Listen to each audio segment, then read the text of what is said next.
Hello বন্ধুরা, এইরকম 3D photo আপনারা নিজেরাও বানাতে পারেন। বানানো খুবই সহজ। আপনারা গুগল ক্রোম থেকেও বানাতে পারেন এবং গুগল জিমিনি থেকেও বানাতে পারেন।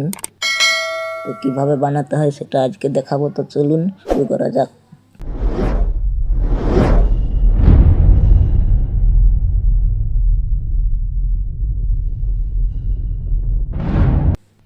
ভিডিওটি শুরু করার আগে যে কথাটি না বললে নয়, ভিডিওটি ভালো লাগলে একটি লাইক দিবেন এবং একটি শেয়ার করে সাবস্ক্রাইব করে পাশে থাকবেন।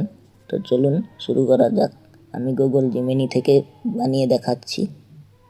3D ফটো বানানোর জন্য এখান প্লাস আইকনে ক্লিক করে গ্যালারিতে গিয়ে যে ফটোটা বানাবো সেই ফটোটা আমরা সিলেক্ট করে নেব। ফটোটি সিলেক্ট করে নিচ্ছি। এই যে আমরা সিলেক্ট করে নিলাম। এখানে একটি টেক্সট লিখতে হবে। টেক্সটটি আমার কপি করা আছে, আমি পেস্ট করে দিচ্ছি। এই টেক্সটটি আপনাদের হোয়াটসঅ্যাপ চ্যানেলে আমার দিয়ে দেবো, ওখান থেকে আপনারা টেক্সটটি কপি করে নিতে পারবেন। চ্যানেলের লিঙ্ক ডিসক্রিপশন বক্সে দেওয়া থাকবে। এই আমি সেন্ড করে দিলাম। দেখুন কয়েক সেকেন্ডের মধ্যে ফটোটি রেডি হয়ে যাবে। এরকম খুব সহজেই মাত্র কয়েক সেকেন্ডে 3D ফটো বানিয়ে ফেলুন।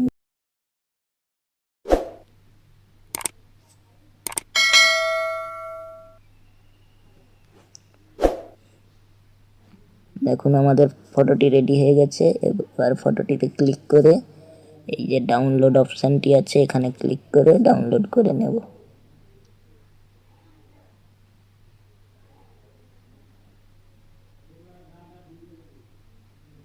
ডাউনলোড হচ্ছে।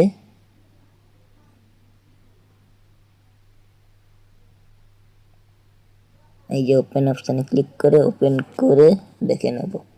দেখুন কত সুন্দর ফটোটি আমাদের রেডি হয়ে গেল। এইভাবে মাত্র কয়েক সেকেন্ডে এইরকম 3D ফটো বানানো যায়। তো ধন্যবাদ।